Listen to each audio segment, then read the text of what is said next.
I'm steps away from the corner of 116th Street in Lexington. To Fiorello LaGuardia and Vito Marcantonio, it was just the lucky corner. Here, they held their final rallies before thousands of Harlemites on the eve of every election. There are many who say that a democratic socialist vision of governance for New York is impossible, that our ideas are untested. To them I answer, we need look only to our past for proof of how socialism can shape our future. Most New Yorkers know the name LaGuardia. Far fewer know Marcantonio. But here in East Harlem, there is a corner that bears his name. Mark, as everyone called him, wasn't just a 7-term congressman and LaGuardia's protege. He was an unapologetic socialist, a steadfast ally to organized labor, and a champion for those who were often forgotten at the time. Puerto Ricans, Jewish New Yorkers, senior citizens, Mark fought for them all.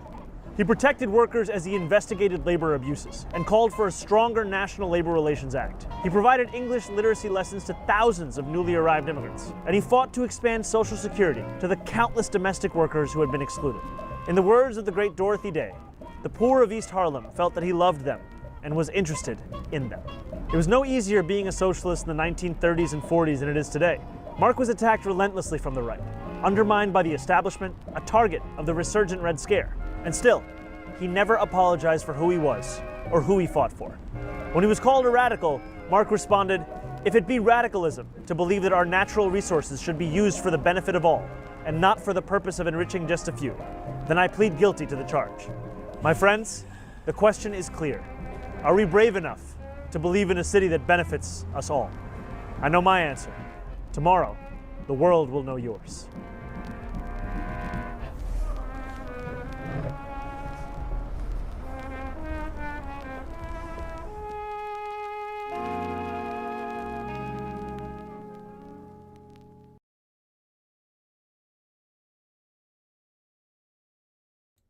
Good morning, good afternoon, good evening, wherever you are in the world. This is Reganelite here. Welcome everyone to episode 89 of Global News, where we cover news from outside the UK. And I have one more video we will have at the end of the live stream. A really, really good video from the candidate, one of the 3 candidates fighting for mayoral for the mayoral New York City race, which is literally happening as we speak. And we will cover 2 different articles on that. We do have some other stories we're going to be talking about as well. We're going to cover a story at the start here on the race, and we're going to cover a story on the end of the show as well. So it's going to be a bit of an in-betweener here for that there. But the date and time of this live stream is the 4th of November 2025 at 6 p.m. UK time. We are live on youtube.com/Reganelite, and we're on twitch.tv/Reganelite1. And I've got to try and get into the habit of leaving a comment in the Twitch chat, so that if anyone comes in, they can see my comment there as well. To say, because I always say here, good afternoon or evening on YouTube. I don't say it in Twitch. I need to do that more there for sure. Jao, good evening or afternoon to you. Hope you are doing well. Stephen Banker, good to see you there. Hope you are doing well. Pete's Music, good to see you, Pete. Hope you are doing well. Jamming to your music as always. Aston Kier is just popping in there. Call out, having a break. No worries, no worries. Hope you are doing well, my friend. Doc Davis, good to see you there. Hope you are doing well. Good to see everybody, everyone there. Hope you are all doing well. Just one super chat for today, guys. Hopefully we'll see if we can get it for this live stream. If not the end of the world.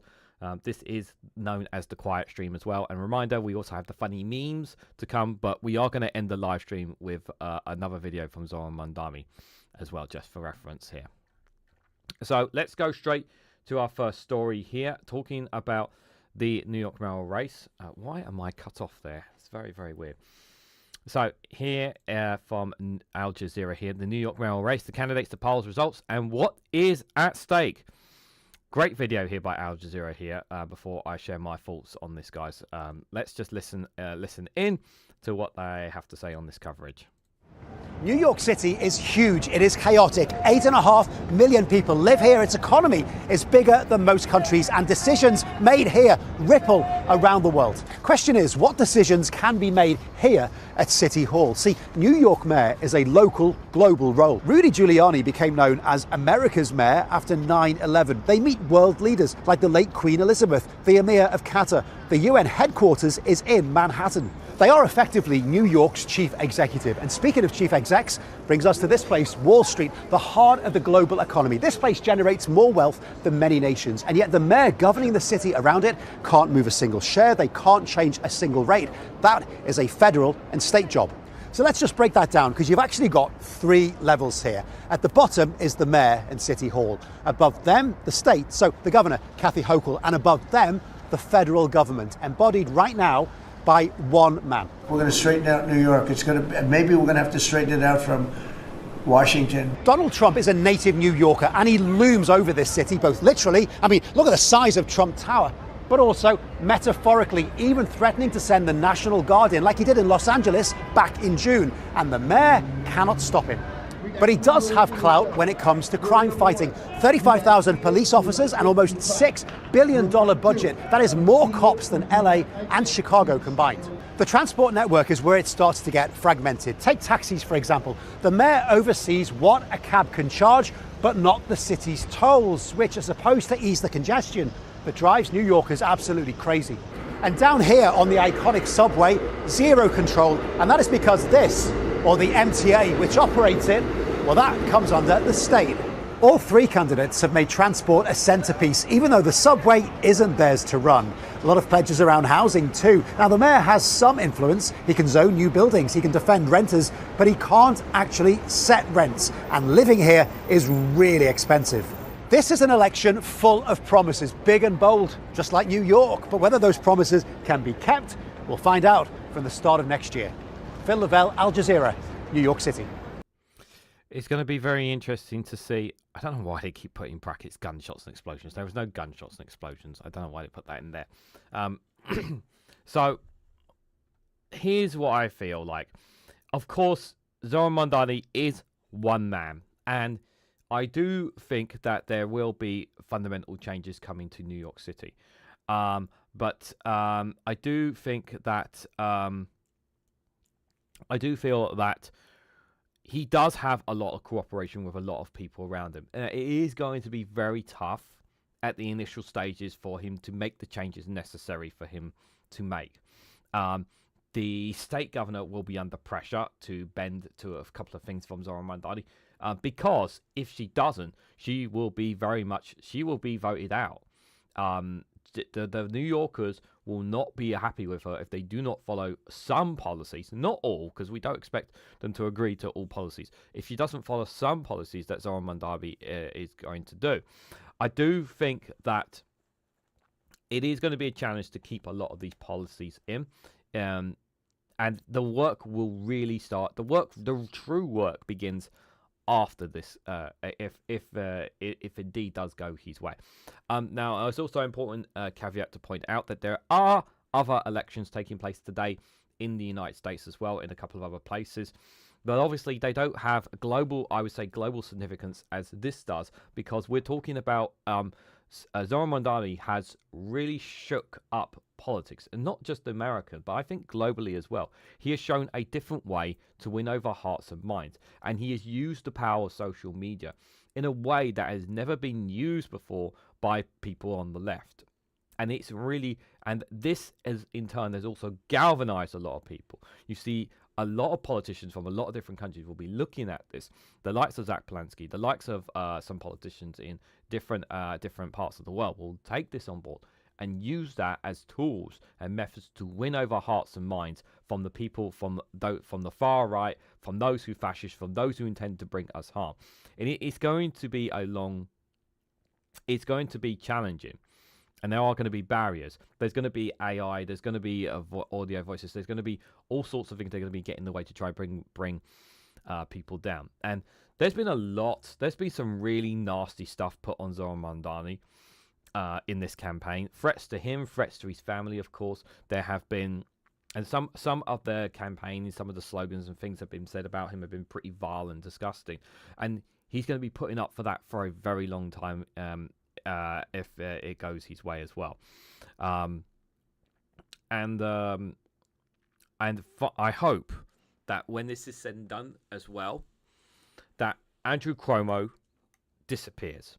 I don't want to hear that guy's name again after this. I really don't. I don't want this guy anywhere near politics. He needs to bugger off and disappear into the abyss, because he is responsible for many New Yorkers dying as a result of his decisions as mayor during the pandemic. Yeah, he has been accused of corruption. He has taken money. He has been in scandals. Like, this guy should be nowhere near power again. And it's absolutely insane that he is even in this race. It's absolutely insane that after everything this guy's been through, people are still voting for him, because there are many, many New Yorkers who just simply don't trust Mamdani, simply on the only simple basis that he is a Muslim. That's the main thing. Because he's a Muslim, many New Yorkers have questions and doubts about him. I hope he proves them all wrong. I hope he proves a lot of people wrong. And I would hope that a lot more Democrats after this will actually give a little bit of support towards him. I'm not convinced that some of the top Democrats in the party itself are going to give him the support. I saw a clip from Hillary Clinton where she was very dismissive of her as a New Yorker. She was very dismissive of endorsing Mamdani, and she has questions about whether or not Jewish people would be safe in New York. And this is coming from a Democrat, for crying out loud, which is absolutely bloody insane as well. It's just, despite the fact that he's been to synagogues, spoken with Jewish communities in New York, and has a lot of Jewish supporters, that's not enough, obviously. Because he's not on the side of the state of Israel, which is the thing that really grinds the gears of a lot of American politicians. Because he hasn't been bought. You can't buy this guy. They want to buy him, and they can't buy him. And that's the thing that they can't stand more than anything. He is a mobster, Joe. He is. He is absolutely a monster. So today, voters in the largest city of the United States, New York, will choose a new mayor in a race that has stirred debate across the country and drawn global interest. Zohran Mamdani, a 34-year-old state assembly Democratic socialist who surpassed many with his June win in the Democratic Party's primary, is facing former Governor Andrew Cuomo, now running as an independent after losing the Democratic nomination, and Republican Curtis Swinner is among the other candidates in the race. There are other candidates, but they're not going to get any. There are like independent and whatnot votes, but they're not going to get the numbers as well. So what happens today? Voters on both coasts of the U.S. will cast ballots in a series of elections, a gubernatorial contest in New Jersey and Virginia, the New York mayoral race, and a vote in California on redistricting measures. This is very significant, the redistricting measures. So this will allow the Democrats to have more seats in the House, because the Republicans are doing this to Texas to enable have more seats. Because the Republicans are intending to have more seats in the House, and this is their way of basically fighting back on that. And part of those electoral battles, it is New York's mayoral vote that has grabbed the most attention. The three leading candidates, which we just mentioned. So the Democratic nominees running on a platform focused on affordability, calling for rent freezes, universal childcare, cheaper public transport, and a raise in the hourly minimum wage of $30. An immigrant Muslim, a Democratic socialist whose popularity has surged during the campaign with nearly 370,000 early ballots already cast and appealing strongly to young voters. Mamdani, whose parents have Indian roots, was born in Uganda, and if elected, he will be the city's first Muslim mayor, the first to be born in Africa, and the first South Asian descent. Andrew Cuomo served as New York State Mayor from 2011 to 2021. He resigned after a state inquiry confirmed sexual harassment allegations by 13 women. He lost the Democratic primary to Mamdani, 56% to 44%, but stayed in the race as an independent. Yeah, because they told him to, and Donald Trump has told him he needs to make it happen as well. Curtis Silva, at 71, Silva has resisted pressure to withdraw from the race amid concerns that he could split the anti-Mamdani vote. Known for his trademark red beret, he rose to prominence and leader of the Guardian Angels, a volunteer crime-fighting group that became famous for its patrols in the New York subway system. Yeah, unfortunately, as Curtis has some pretty cool. I've seen some of these promotional videos. They're actually pretty cool, but obviously, I don't think. Yeah, he's not going to get. I don't expect him to win it. I really do think it's straight up more between Cuomo and Mamdani really here. So it should attract the global interest. So there's just a bit more information on all of them there. Zohran Mamdani, Democratic Socialist, Muslim immigrant. Mamdani has campaigned on making New York City more affordable with its residents and freeze in rent and universal childcare. Billionaire, former governor of New York, has been played by sexual allegations. Yeah, look. Rather than policies here, it's just telling you what the things that he has done. And he's so Curtis Silver. His platform is emphasising crime reduction, public safety initiatives, and animal welfare causes, which sounds very good on paper. Whether you can put it into one is another thing there. So in terms of leading in the polls, Mamdani's leading in the mayoral race with 46.1%, giving him a 14.4 edge lead over Cuomo. Again, like polls have been like this for quite a while, so I just kind of take it with a pinch of salt right now. I don't want to jinx anything in terms of polling. US President Donald Trump and businessman Elon Musk backed Creme late on Monday. Whether that high-profile last-minute support will shift voter sentiment remains uncertain. Yeah, this is Elon Musk, and Elon Musk is not happy about this because this will do harm to him and his businesses as well. And obviously Donald Trump, we know how he feels about it. He's been talking about it non-stop, and he's probably going to tweet crazy about it if the result doesn't go his way as well. So yeah, you can see here on the graphs here's what the numbers look like at the moment, but again, we have to wait and see.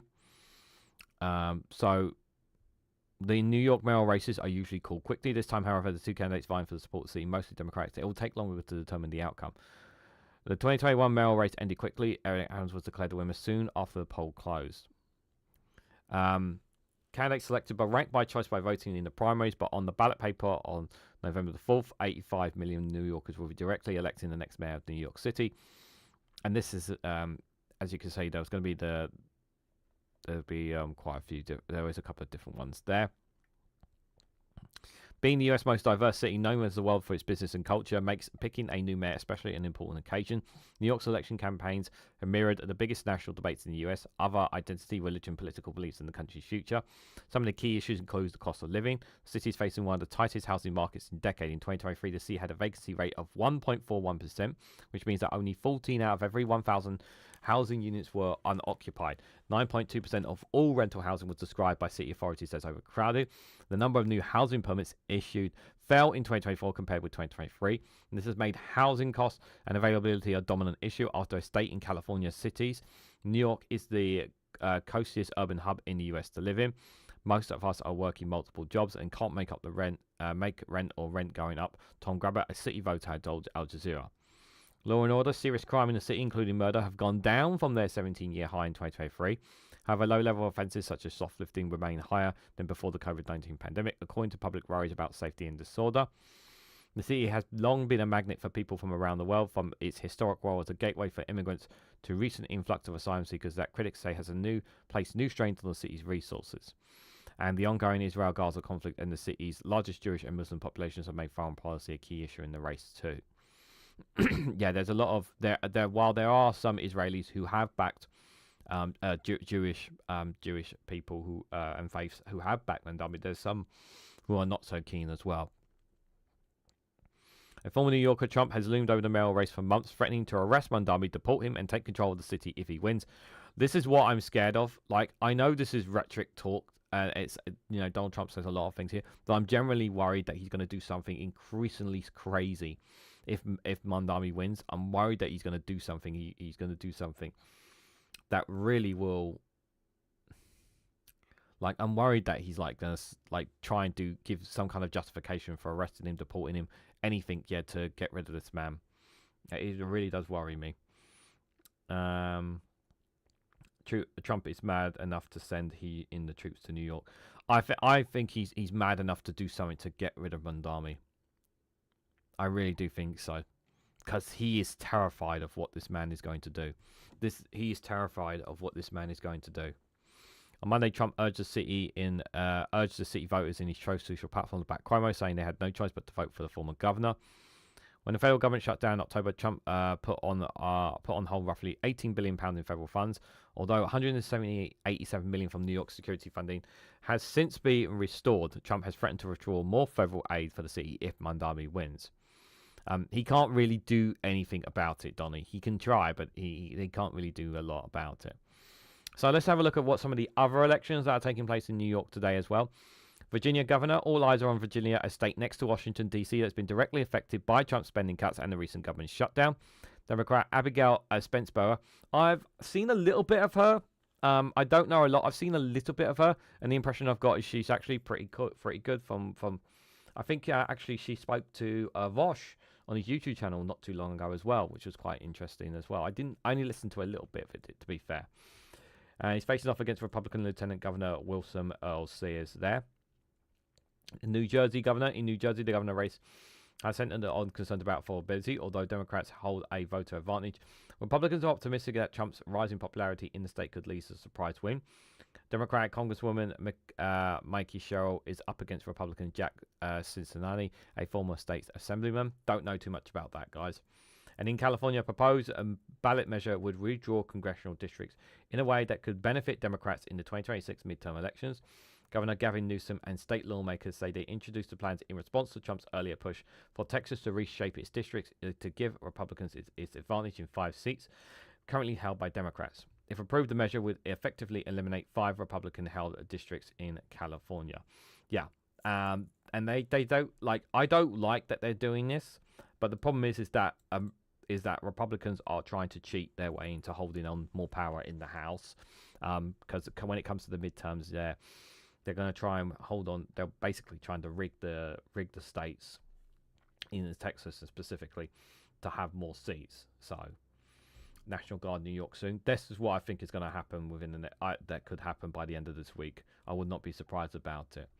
I would not be surprised about it at all. And we'll touch up on more on Zohran Mamdani at the end of the show as well. But as far as the other races go here, the California one is going to go. There's only one way it's going to go, guys. The Virginia one, I think Abigail, I think is going to get that one, and New Jersey, hopefully, should also remain Democrat there. So they are still significant, and every single race is really important. And obviously, 2026 we have the midterms for America, so that's going to be absolutely huge. Whether it even is going to happen is also going to be another question as well. But I think these are significant times indeed. And then, like I said, we'll touch more on Zohran Mamdani at the end of the show, guys. So, switching gears away from America, there is one story that's really been really huge story taking place in Israel, and it's not actually, believe it or not, Gaza. We actually talk a lot about Gaza. We talk about the West Bank. We talk about what's been happening, the strikes in Lebanon as well. But in terms of what's happening inside Israel, there's been a big story that's been rocking, and I actually have talked about this, but I'm going to touch on it again here. I actually discussed this on Rumble in a video, but I wanted to discuss this with you guys here on the channel because I feel this is very significant. Bear in mind, this is from the Associated Press as well. It's not from Al Jazeera or Middle Eastern Eye, where it's a bit more, well, it'd be more favourable towards Palestinians. I want to make that clear in this article. So Israel has been rocked by a scandal as the top military lawyer resigns, goes missing, and is found and thrown into jail. So what is this story about? So this woman here, I'll try and say her name, Major General Ifit Itoma Yoshahami. Basically, she is responsible for leaking the video of the Palestinians being the R word in the prisons. The video that went viral, that got put out on the internet of Israeli prisoners doing the R word. Basically, she is responsible for that video going out. Now, the outrage is, of course, her leaking that video and damaging Israel's reputation, not what Israeli soldiers are doing to Palestinians inside the prison from Israel's perspective. That's the anger they have. They're more upset that she put a video like that out there because it shows what they are doing to Palestinians out there. So that's what this is about. And it's not, I don't think it's a case of her.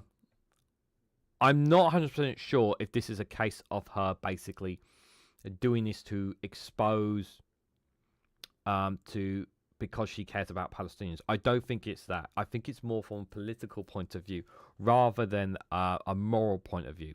But I could be wrong. I could be wrong. But that's my sense of all of this here, because it's hard for me to believe, considering some of the language and the rhetoric that we hear so much from people with authorities of power in Israel. It's hard for me to believe about how they have the morals here on this. So let me read this again. I'm going to botch her name, and I do apologize in advance, guys. Indy Duck, good to see you there. I hope you are doing well. So until last week, Major General Yefik Toma Yoshimami was the Israeli army's top lawyer. Now she is behind bars and at the center of a scandal rocking the country after a bizarre sequence of events that included her abrupt resignation, a brief disappearance, and a frantic search that led authorities to find her on the Tel Aviv beach. The soap opera-worthy saga touched off last week when Toma Yoshimski's explosive admission that she approved the leak of a surveillance video at the center of a politically divisive investigation into allegations of severe abuse against a Palestinian at a notorious Israeli military prison. The video shows part of an assault in which Israeli soldiers are accused of sexually abusing a Palestinian detainee. Now, I don't know how many of you have watched the video, and I don't blame you if you haven't watched the video, but I have only seen it twice, and from the looks of it, in my point of view, it looks like the R word is being done on a Palestinian detainee. For the way the movements are being done, you can't actually see it being happening, but you can see the movement behind the shields to indicate that is what's happening. And obviously, some of the other contexts and things that have been happening, it's been pretty gruesome. I covered. I can understand if some people do want to watch the video, but when I covered the video on Rumble with regards to the things that they were doing to Palestinians inside the Israeli prisons, some of the things that they did were absolutely so horrific, so brutal, so immoral. The stuff that they did to Palestinians is worse than death. Some of the things they do to Palestinians is worse than death. It really, really is. You know, you hear about some of the things they do to torture us. The brutality that they have done to some of these Palestinians is absolutely horrifying. So I will say that if you do want to watch the video or from Rumble, I would say viewer discretion is advised, because some of the language and some of the things they did to Palestinians, and they're still doing to some of them, allegedly, is pretty horrific. So by leaking the video last year, Toma Yoshimi aims to expose the seriousness of the allegations her office was investigating. So instead, it triggered fierce criticism from Israel's hardline political leaders. After Toma Yoshimski resigned under pressure last week, her critics continued to heave personal insults. She left a cryptic note for her family and abandoned her car near a beach that led to fears she had taken her own life and prompted an intensive search that included the use of military drones. She was found alive at a beach on Sunday night, at which point more vitriol against her was unleashed. We can resume the lynch, a right-wing TV personality, Young Magal, an ally of Prime Minister Netanyahu, posted on X with a winked face emoji.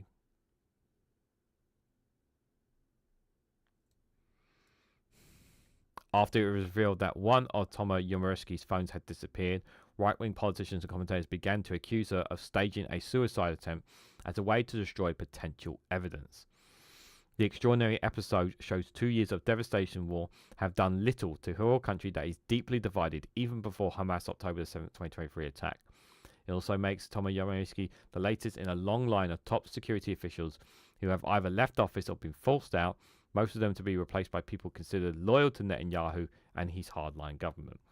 To be fair, it's becoming more and more like that anyway. At a court hearing on Monday, the judge said Toma Yoshimski's detention would be extended until Wednesday on suspicion of committing fraud, breach of trust, and obstruction of justice. While the investigation into her actions continues, she is being held at a women's prison in central Israel. Israeli media reported that the former chief military prosecutor, Colonel Matin Smotrich, was also arrested in connection with the leaked investigation. The Prime Minister's office has refused to comment on Solomich's arrest. The theory over the leaked video reveals the depth of polarization in Israel, and at least for the moment, keeps the media and the public focused on the leak and not the allegations of abuse. This is what they're more concerned about. They're more concerned about the fact that it was leaked, not the abuse that they did on the Palestinians. This is the thing they're more angry about. This is what Israeli people are more angry about, and this is what the Israeli government are more angry about, is the leakage, not actually the fact that they are doing this. And the world is telling them, hey, this is wrong. But in their eyes, they don't see that. The assault occurred on the 5th of July, 2024, at the Salin Talman military prison. According to the indictment against the accused soldiers, the AP has investigated allegations of inhumane treatment and abuse at Sal Temen that predicts those under surveillance video. The video, which has been aired by Israeli Rus, saw soldiers taking a detainee into the area, cornered off with shields, and apparently attempting to hide their actions. The indictment said the soldiers assaulted a Palestinian prisoner, and I'm not going to read that next bit, causing multiple injuries. A medical staffer familiar with the case who spoke on conditional autonomy out of fear for his safety said the detainee arrived at a civilian hospital in life-threatening conditions with burnt trauma to the abdomen, chest, and fractured ribs. He said that the detainee underwent surgery for perfored, you can guess, rectum, and was released back to Zohran Mamdani days later. The staffer said this was the most extreme abusive case he is familiar with from Southampton. When military police came to Southampton in July to detain someone suspected of abuse, they scuffled with protesters to the arrest. Later, hundreds of violent protesters broke into the detention centre. In her resignation letter, she wrote that she had exposed evidence of an abuse to counter the idea that the military was unfairly targeted by its own soldiers. The idea was created a danger to the military's law enforcement, she said, citing a break-in. She wrote that the military had a duty to investigate when there is reasonable suspicion of violence against a detainee. She knows this has been happening on a regular basis. Unfortunately, this basic understanding there are actions which must never be taken against the violence of detainees no longer convinces everyone, she wrote. Excuse me. The Palestinian detainee who was the subject of alleged abuse in the video was released back into Gaza last month as part of an exchange between living hostages and Palestinian prisoners, according to documents from the military prosecutor's office obtained by the AP. The case is still pending before a military court.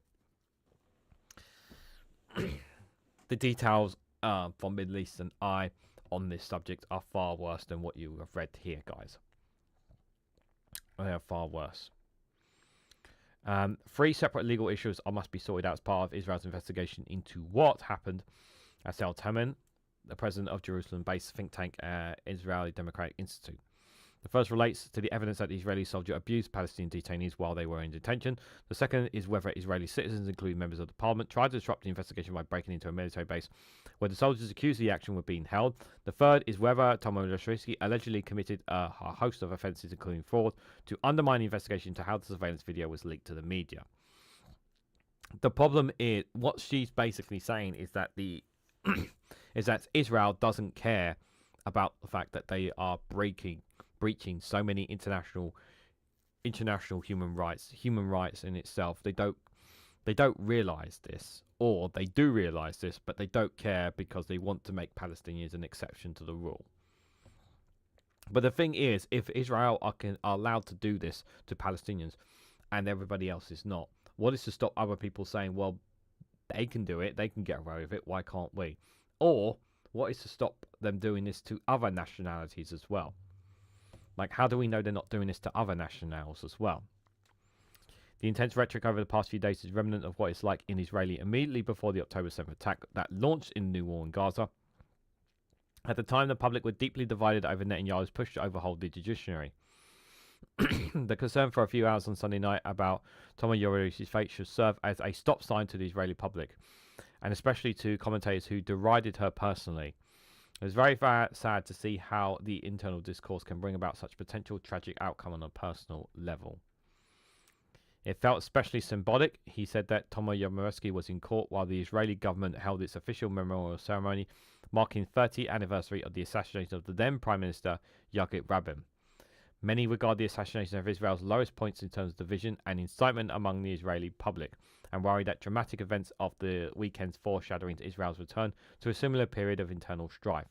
It was very sad to see how the internal discourse can bring about such potential tragic outcome on a personal level, Persner said.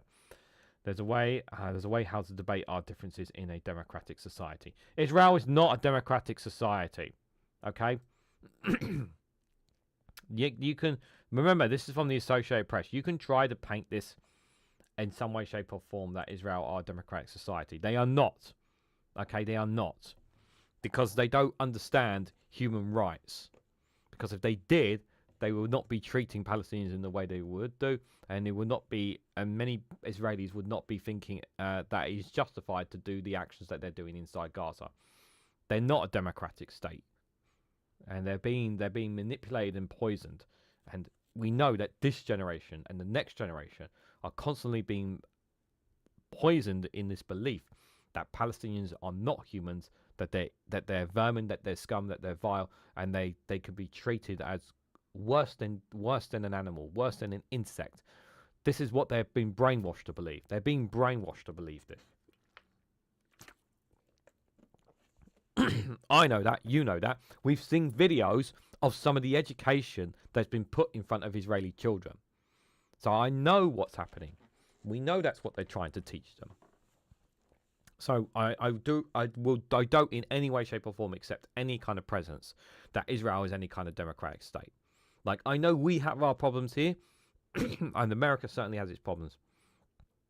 But I will not accept any way, shape, or form that Israel is any kind of democratic state when it thinks it can justify some of the things that it's done. There is no justification for some of it for what it's done. And yeah, I generally think she's going to be in prison for the rest of her life. She's going to be in prison for the rest of her life. I generally think that's going to happen to her, guys. The next story I've got for you guys is a short one here from African News. So global hunger monitors confirms famine in 2 Sudanese cities. We're going to play the video in a minute, but I just want to read a little bit into this, guys. So a global hunger observatory on Monday confirmed famine conditions in the Sudanese city of Al Fashir, which recently fell into rapid support forces, as well as Kigali, another besieged town in southern Sudan. Hunger has been... We've spoken about this, and obviously it was a bit more into the stories because of the capture of Al Fashir by the Rapid Support Forces last week, which obviously made big news because there was a huge amount of genocidal activity taking place by the Rapid Support Forces, and a lot of anger at the UAE for their support behind them as well. And still to this day, what's the international community's response? What are we doing? Again, like, there's a lot of international media was actually finally talking about Sudan for a change last week, and now it seems like it's not the subject of talk again.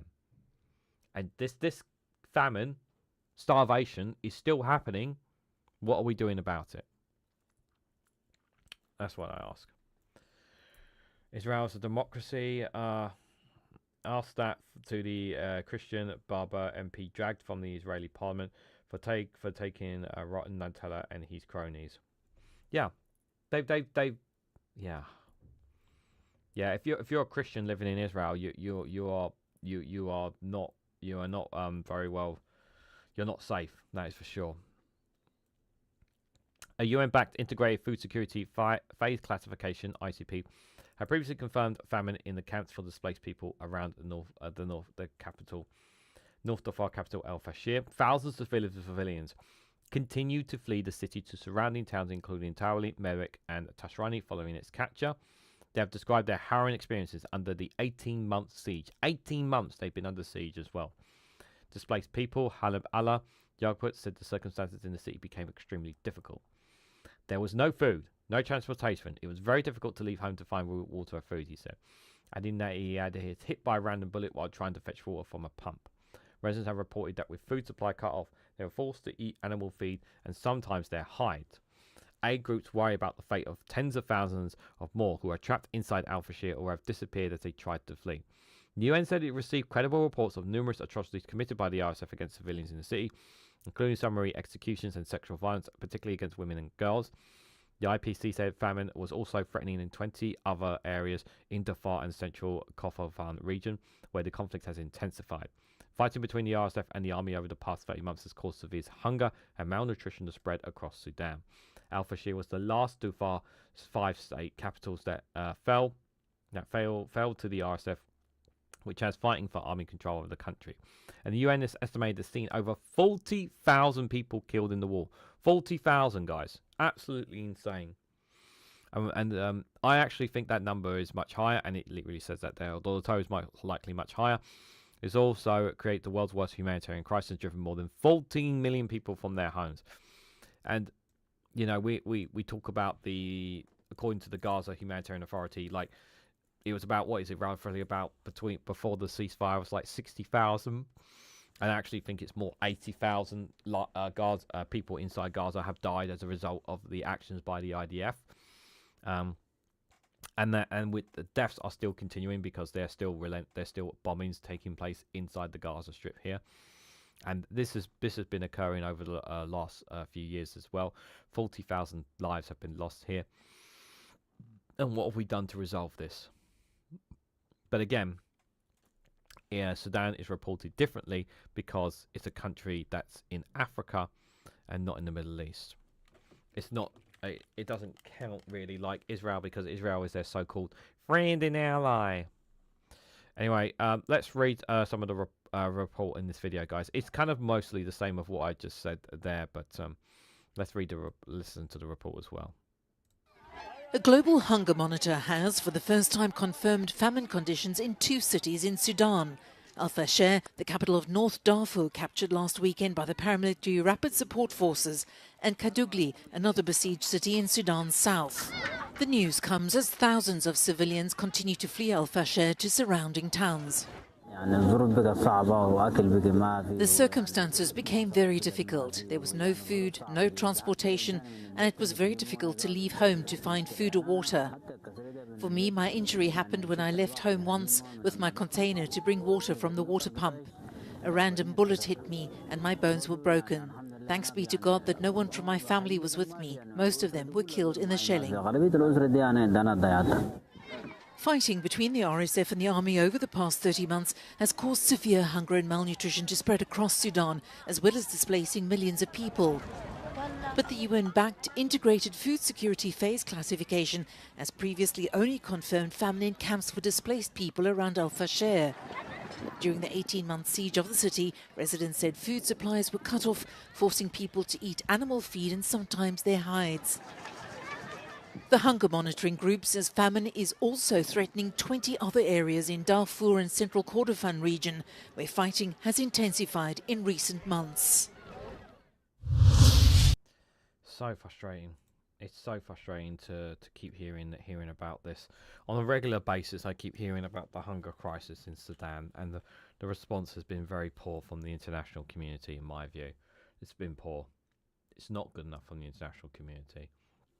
I know there are lots of crises in the world. It's not just Sudan. I'm fully aware of that, guys. I know there's obviously a lot of work to do in Jamaica after Hurricane Melissa. I know Haiti suffered from that as well.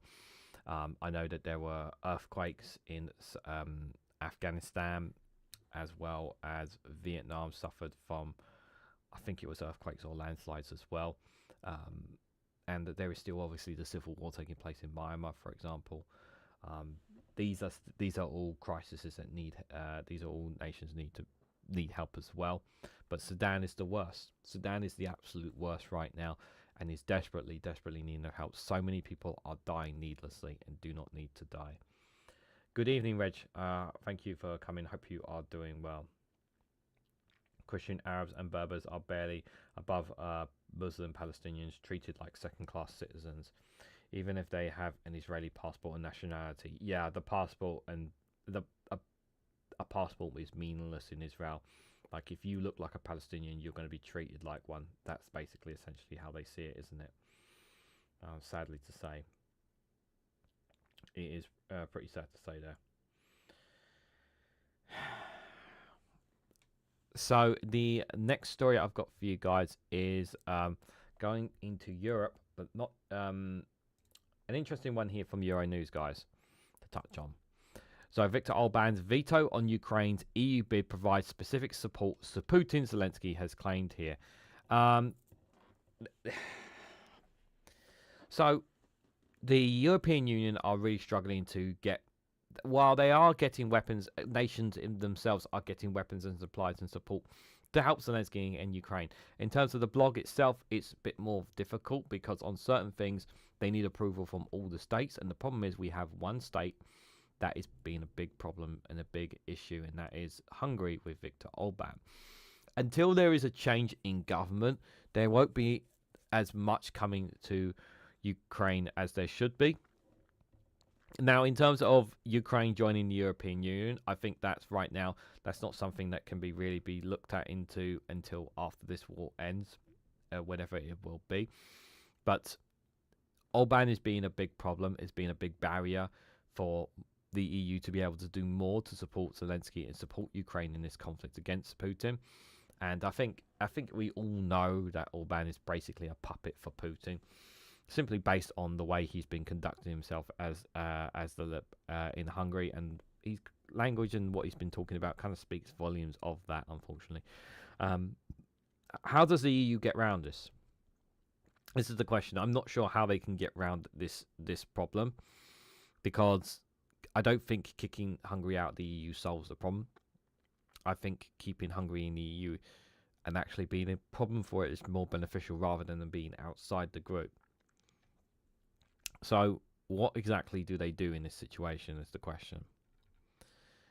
So Ukrainian President Volodymyr Zelenskyy has slammed the Hungarian Prime Minister Viktor Orbán for providing specific support to Russian President Vladimir Putin by blocking Kiev's ambition to join the European Union. And I wouldn't be surprised if Georgia was it going in a different direction to what it is now. If the people were able to push more towards the European Union, again, Viktor Orbán would get in the way of that. The deadlock has prevented both Ukraine and Moldova, which are informally coupled, from opening the first cluster of ascension talks, fueling anger and frustration. Quote, I don't think I have to offer something to Viktor Orbán, Zelenskyy said. In an interview via video link with Euronews CEO and editorial director Klaus Strauss at the Euronews EU Enlargement Summit. He says, I think that Viktor Orbán has to offer something for Ukraine, which is protecting the whole of Europe from Russia. And even now, during this war, we did not get any support from him, support for our vision of life, he added. Yeah, Hungary have not provided nothing. I think they've not provided anything, the government there. And I think there are one or two European nations who have not provided anything either because of their where they are politically wise as well. The rest of the EU is just going to go on without Hungary. They have even lost funding, but it's a politics issue. Yeah, it's directly a politics issue, and we know that funding has been held by them as well. But keep your enemies closer. That's true,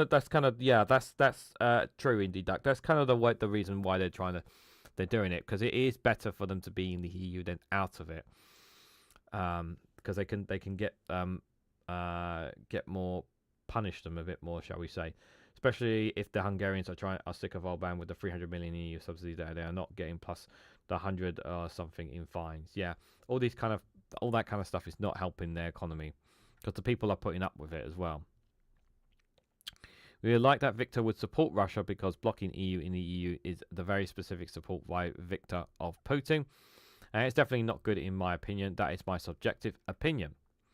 The Hungarian veto officially began in July last year when Budapest took over the rotating presidency of the EU Council. The bloc has triggered outrage among other member states who see ascension as a future security guarantee for Kiev. The row escalated this year after Orbán convened a national consultation to gauge Hungarian citizens' views on Ukraine's EU membership application. He has since used the negative results as a mandate to justify his veto.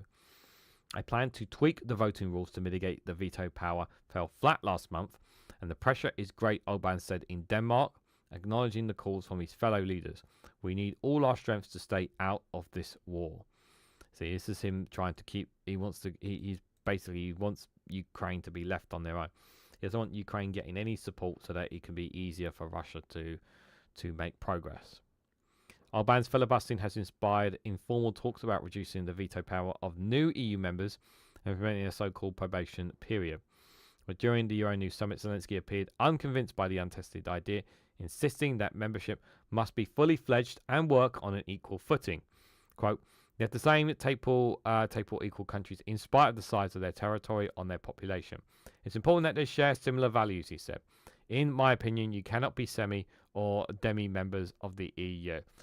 I appreciate that point from Zelenskyy, where they're looking for ways to kind of bypass Hungary on this matter. But the thing is that once you learn to bypass one, you can bypass more, or you can bypass them all, and that can set a dangerous precedent in the future. There, I feel. I did say hello to Reg earlier, didn't I? Yes, I did. Yeah, I'm not going mad today. Despite mounting pressure from other capitals, Budapest has stood its ground, prompting speculation that the obstruction will only be lifted after the country goes to vote in April 2026. Opinion polls show that Orbán's trailing behind opposition leader Peter Mangard, and asked whether he would try to repair his personal relationship with Orbán or wait for the election results. Zelenskyy refuses to take a side. And Zelenskyy shouldn't be getting in. Yeah, Zelenskyy shouldn't be getting involved anyway, and it's better that he shouldn't anyway. So on that, even though we know where he would lie on the election result. Quote, "I don't think anyone has the right to influence the choice of Hungarian people and the elections in Hungary," Zelenskyy said. "That is their personal right, and I don't want to have anything in common with that." Yeah, but Donald Trump is allowed. Donald Trump would be different because Donald Trump wants to interfere in other people's elections. He helped to influence the Argentine election, didn't he, with his comments? The Ukrainian president stressed diplomacy should be above personalities and that leaders should have the opportunity to respect each other. He then urged Orbán to follow the European Commission's assessment, which concludes that Kiev has met all legal and technical criteria to open the first cluster of talks. "We are at war for our survival, for our lives, and we wouldn't like any other front lines, even without weapons, any political front lines with other neighbours," he said. "We would really like the Prime Minister of Hungary to support us, at least not to block us," he added. "If there are rules and we comply with them, whether it is needed to open the clusters, we would like to be respected. And it is not only the respect for us, but the respect of the Hungarian leader for the rules and regulations of the European Union. And as Hungary is a member of the EU, those are the rules." Yeah, he's very careful not to really criticize Viktor Orbán as well and Hungary. He's careful. The language is very careful there, I would say, on it. He's very careful not to kind of really have a go at them. What are your thoughts on the Atlas thing that's zipping about in space? It says Pete's Music. I'm not aware of it. I'm not personally aware of it here. It's a rocket will pass. Oh, is that something about a possible asteroid or something hitting Earth or something? Is that what you guys mentioning? Probably. Yeah, I mean, like I said, European countries are still going to continue to support Zelenskyy as much as they possibly can. That is going to continue. That's not going to change. But as for Russia itself, we know that they are struggling. Their economy is really struggling, and they are getting more and more desperate every single day. Konstantin has been pushing this message again, nearly on a daily basis, of just how desperate Russia is right now. It's getting really desperate for them. I'm generally curious to know, when is it going to be the tipping point for Russia? Because there was a very fascinating story from I think it was from Phil Morehouse, a very fascinating story about Crimea, about how it's become a burden rather than a victory since 2014. I mean, we're talking about more than 10 years since they annexed Crimea, and it's not actually doing well for them there as well. I'm pretty sure it was Phil Morehouse did a very unique video on Crimea as well.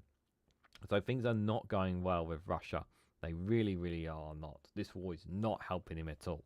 But the problem is that he can't back out of it because he'll be made him look weak, and he can't be seen to look weak in any way, shape, or form. Be interesting to see how it continues, guys.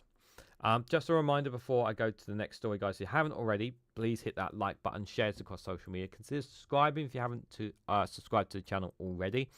And I do have one super chat goal for this live stream, so if we can get that super chat, that would be greatly appreciated if anyone can help me with that. But obviously, if you can't financially support me, just hitting that like, share, and subscribe button is greatly appreciated, guys.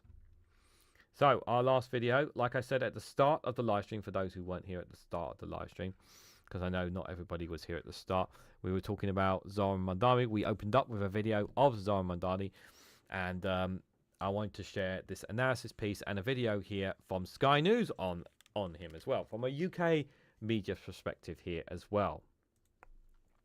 So, could Trump's worst nightmare show how to take the fight to the president? So, New Yorkers go to the polls today that could already be and could be about to elect the city's first ever Muslim mayor, and something whose left-leaning politics could, if successful, inform how his Democratic colleagues approach future elections. So, let's have a listen to see on this, guys. Let me take you on a New York bus for this story. There's a reason for that. Zohran Mamdani is a name you might not have heard. He's huge here. He used to rap, went by the name of Young Cardamom. Now he calls himself Donald Trump's worst nightmare. Mamdani is favourite to be New York's next mayor. He'd be the first ever Muslim to occupy the post. Mamdani was born in Africa, the son of Indian parents. He came to America aged 7. He's fought an effective campaign, pledging to tackle the cost of living in New York, universal health care, a rent freeze, and then there's a reason we're on this bus. He's going to make bus travel free. Paying for it all will be a battle for another day, but the campaign has struck a chord with New Yorkers struggling to pay the bills. You've seen leaders across this country who have shown their unwillingness to compromise on their own morals and their own values as the way in which they fight back. And too often what we found in New York City is instead a willingness to capitulate and coordinate. Mamdani's politics are left-wing. He's a democratic socialist. Supporters say victory will lay down a template for taking on Trump. The party establishment, more moderate, isn't so sure. They're not certain that what works in New York will succeed nationwide. Mamdani's Islamic faith is threaded through attacks by his opponents. He refused to denounce the phrase, globalize the intifada, used by pro-Palestinian activists. Subsequently, he did say he would discourage the term. Turn left on Madison Avenue. Republicans, they say a Mamdani victory would show Democrats to be a party of radical extremists. Donald Trump, he says that if Mamdani wins, he might withhold federal funds from New York City. Zohran, what would your victory say to Donald Trump and to members of your own party who fear that your politics will harm the party in 26 and 28? You know, Donald Trump ran a presidential campaign with the promise of cheaper groceries. Donald Trump ran a presidential campaign committing to lowering the cost of living. What our success will show is that it is not enough to diagnose the despair in working class Americans' lives. You have to actually deliver on the agenda. And that is what we intend to do each and every day while we are in Hall. What about the reluctance of members of your own party about your politics? Look, if you're a member of my own party like Andrew Cuomo, I'd understand why you wouldn't support our politics. Because it's a direct challenge to everything that this former governor has stood for. A politics of impunity, a politics of selling out working class people at the behest of his billionaire donors, and a politics of telling New Yorkers what they can't do when really what they mean to say is what they won't do. The New York vote is one of several across America. In New Jersey and Virginia, they're picking governors. In California, they're voting on redrawing constituencies. Democrats trying to increase the number of House seats they can win. And that's in response to Republican efforts to do the same. Zohran is really relentlessly focused on working class issues, and that's really what is going to take us home. And hopefully this will spread to the rest of the country, and we can have 1,000 Zohrans helping to make this country somewhere that's more joyful and livable and a place where people want to be. Zohran Mamdani should be mayor because he is the only one pushing a bold vision of affordability for everyday New Yorkers and connecting that to the struggle of the rich making the city their own playground. A vote for Zohran Mamdani is to make sure that every person who has been evicted out of their apartment, who either sleeps on a bench or sleeps in a shelter, knows that there is someone in the city of New York who truly cares for them. It's a night when Americans can deliver a verdict, some of them at least, on Trump 2.0 so far. Very interesting. A very interesting piece there in comparison to the one we saw from Al Jazeera there. I really am fascinated by all of this, guys. I really am fascinated. I'm really looking forward to seeing the reaction tomorrow night, because we are going to cover Zohran Mamdani tomorrow night on the watch along. I do think by the time tomorrow comes, the election should be announced. It may take longer. I may take longer than expected, but I'm quietly confident it's going to go that way. But at the same time, I'm like keeping my feet at the ground as well.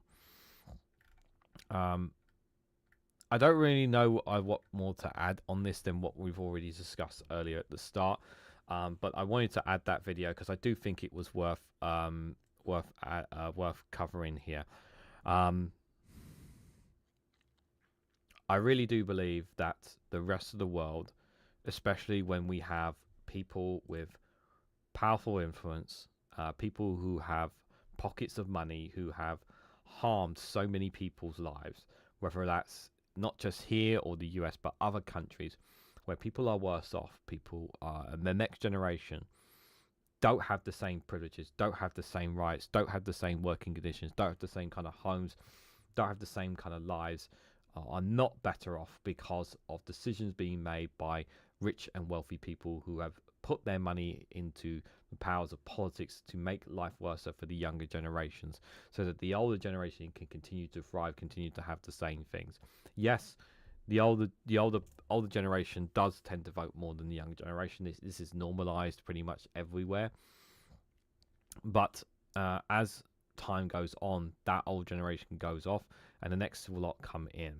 The next lot does come in, and they will feel, as myself, as a prime example, I feel like that when I was working full time, when I wasn't doing this, guys, the amount of money that myself and my partner were doing, they were both very good jobs. It wasn't even like jobs on the minimum wage, but even so, even if it was a job on the minimum wage, it's not enough to afford a home. If you're a single person and you're on the minimum wage, you're bollocksed. You're not going to get a home. You're not going to be able to make it on your own because it's just not enough money. And too many times it's just not enough. And it's always about culture wars with the far right, making you turn against ordinary people about your problems, when the problems have always been the people with the power, the people with the money, the people who have the influence to change things that can benefit your life. And I do believe he is one that is going to do that. So guys, before we go to the final video to see ourselves out, we have one of the most important things here on this program, the funny memes, because that's the main reason why people come on here to the quiet live stream. And I do call it a quiet live stream. This is a lot more quieter than tonight than it was last year. But I've got 5 funny memes to do here. I hope you guys enjoyed them, get a laugh out of them at least. But don't leave just yet. Like I said, I've got one more video to see ourselves out, and trust me, you do not want to miss this video. It's a very, very good one as well. So, anyways, here are the 5 funny memes. I hope you guys get a laugh out of these. Me in the middle of a conversation, trying to remember what was I talking about.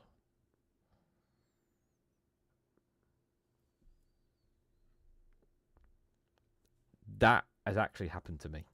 I don't know how many times has it happened to you, but that has actually happened to me a few times in my life.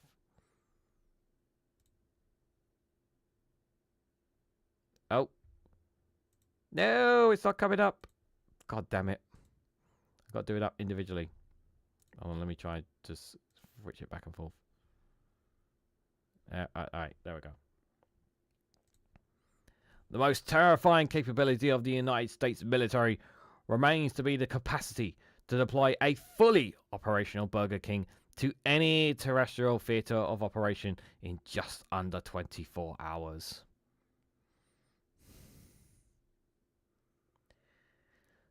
That is pretty dangerous. I think the driver there also has like has a crown hat on from the looks of it there as well. Donald Trump's in the area. Deploy the Burger King! Deploy the Burger King! I want to be a billionaire like my uncle. What? Your uncle is a billionaire? Oh, he wants to be a billionaire too. Yeah, see, like I want to be a billionaire, and my dad also wants to be a billionaire, but he's not actually a billionaire. He just wants to be a billionaire. Hey, see, you know.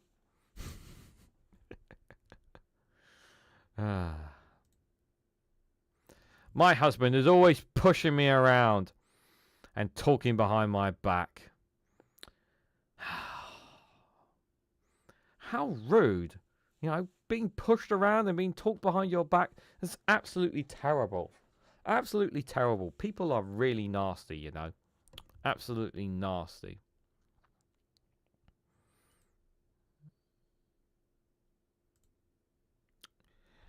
Shine bright like a diamond. Diamonds don't shine, idiot. They reflect.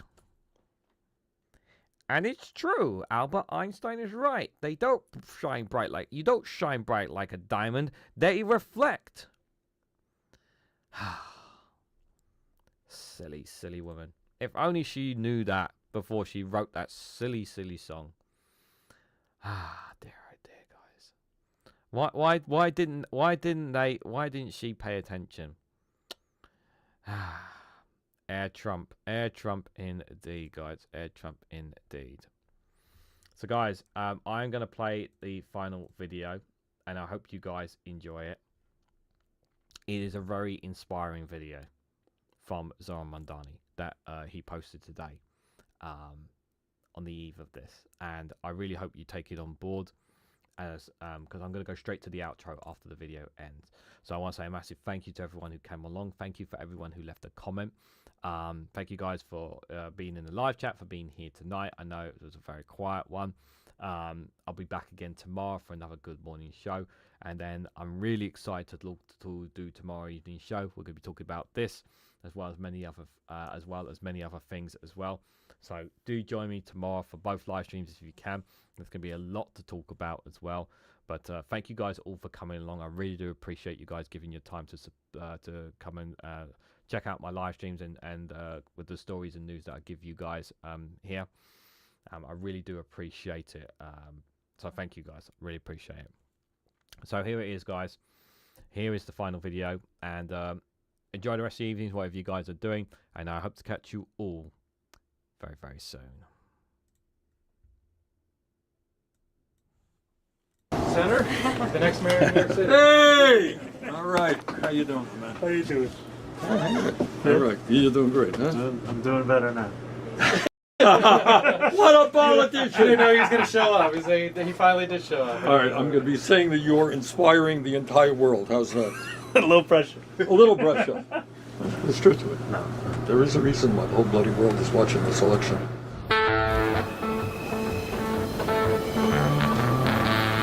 The story of this is not going to be the greatest thing we ever did was run this campaign. Can't be. It's going to be what we did after we won.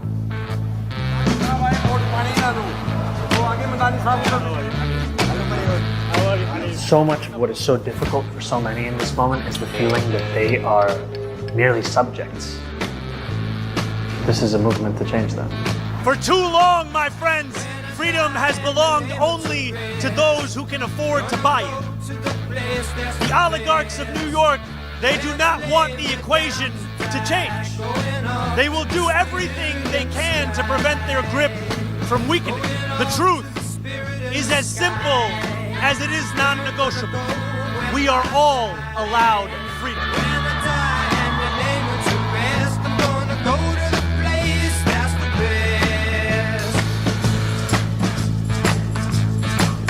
What's the point of having an idea if you don't believe that you could implement it?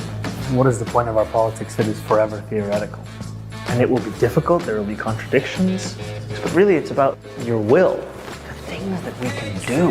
It is an immense opportunity to deliver things that transform working people's lives. And on November 4th, that is exactly what we will tell the world. We can make City Hall a place where New Yorkers come to expect the future, not just failure.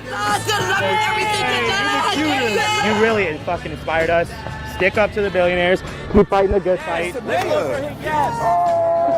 I think that's the thing that I'm most proud of in this campaign, is not the successes, it's that we took so many swings. Because swinging is an example of being unsatisfied with the options that you currently see. It's an illustration of the fact that we have to build something more than this.